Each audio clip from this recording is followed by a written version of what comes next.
तो एक फ्रंट जो है वो मिडिल ईस्ट की तरफ खुला हुआ है और दूसरे फ्रंट पर भी जबरदस्त तरीके से लड़ाई देखने को मिल रही है। जी, हम बात कर रहे हैं रूस और यूक्रेन की।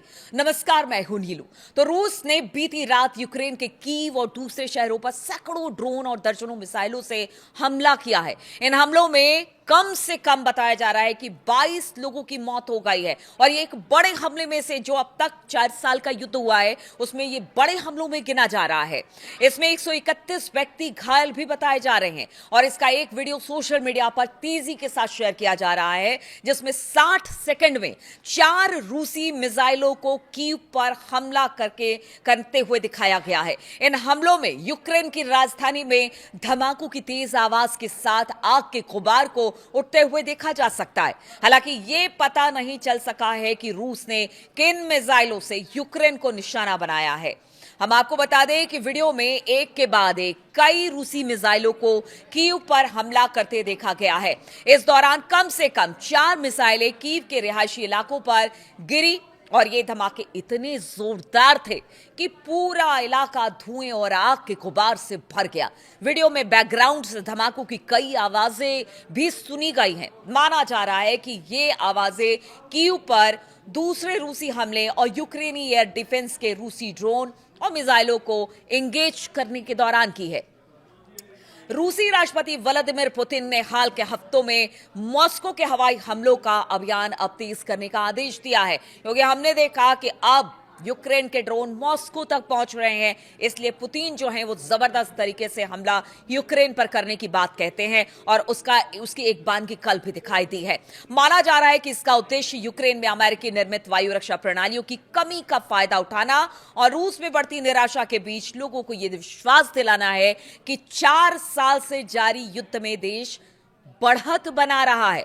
यानी उनको पता है कि अमेरिका इस वक्त दूसरे युद्ध में एंगेज है, यानी मिडिल ईस्ट में उसके हथियार जा रहे हैं, यूक्रेन में कमी हो गई है उसकी, और इस वजह से रूस हमला कर रहा है और साथ ही साथ अपने लोगों को यह आश्वस्त करना चाहता है कि रूस अभी भी लड़ाई में बना हुआ है और कहीं आगे बढ़ता हुआ दिखाई दे रहा है। रूस की ओर से बड़े हवाई हमले की चेतावनी दिए जाने और विदेशी राजनयिकों को यूक्रेन की राजधानी कीव छोड़ने की सलाह दिए जाने के बाद से शहर के निवासी कई दिन से चिंतित थे कि क्या होगा, कोई बड़ा हमला तो नहीं होगा।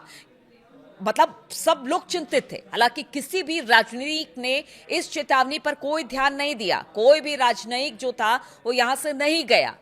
हमले पर प्रतिक्रिया देते हुए अब यूक्रेन के राष्ट्रपति व्लादिमीर ज़ेलेंस्की ने कहा है कि रूस के इस व्यापक हमले से स्पष्ट संदेश मिलता है कि यदि यूक्रेन को बैलिस्टिक और अन्य मिसाइलें हमलों से सुरक्षा नहीं दी गई तो ये हमले जारी रहने वाले हैं। उन्होंने अमेरिका और यूरोपीय देशों से अधिक समर्थन की अपील की है। उन्होंने कहा है कि हमें और अधिक समर्थन की अपील है। अब तक हमने देखा कि अगर 4 साल इस युद्ध में यूक्रेन सरवाइव रूस के सामने कर रहा है तो नाटो देश के सहयोग, अमेरिका के सहयोग से कर रहा है। ऐसे में अब जब सारे एंगेज है मिडिल ईस्ट में तो फिर कमी हो गई है यूक्रेन के पास भी, चाहे वो हथियारों की बात की जाए या एयर डिफेंस सिस्टम की बात की जाए। और अब इसी को लेकर ज़ेलेंस्की कह रहे हैं कि हमें और हथियार चाहिए, तभी हम रूस से लड़ाई लड़ सकते हैं।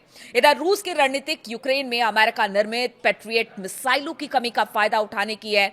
ईरान युद्ध के कारण अंतर्राष्ट्रीय भंडार भी कम हो गए हैं अमेरिका के पास, जिसकी वजह से रूसी बैलिस्टिक मिसाइल हमलों से लोगों का बचाव मुश्किल हो गया है। हालांकि यूक्रेनी वायु रक्षा प्रणाली अधिकांश तरीके से ड्रोन हमलों को विफल कर रही है, यानी नाकाम कर रही है। यूक्रेनी वायुसेना के अनुसार रूस ने पूरे यूक्रेन में करीब करीब 73 मिसाइलें और 656 ड्रोन दागे हैं।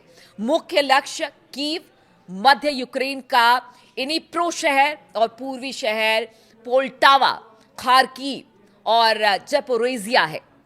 यूक्रेनी वायु रक्षा बलों ने 40 मिसाइलों, 602 ड्रोन को नष्ट किया है, निष्क्रिय कर दिया है। तो देखिए कि किस तरह से हमले हो रहे हैं।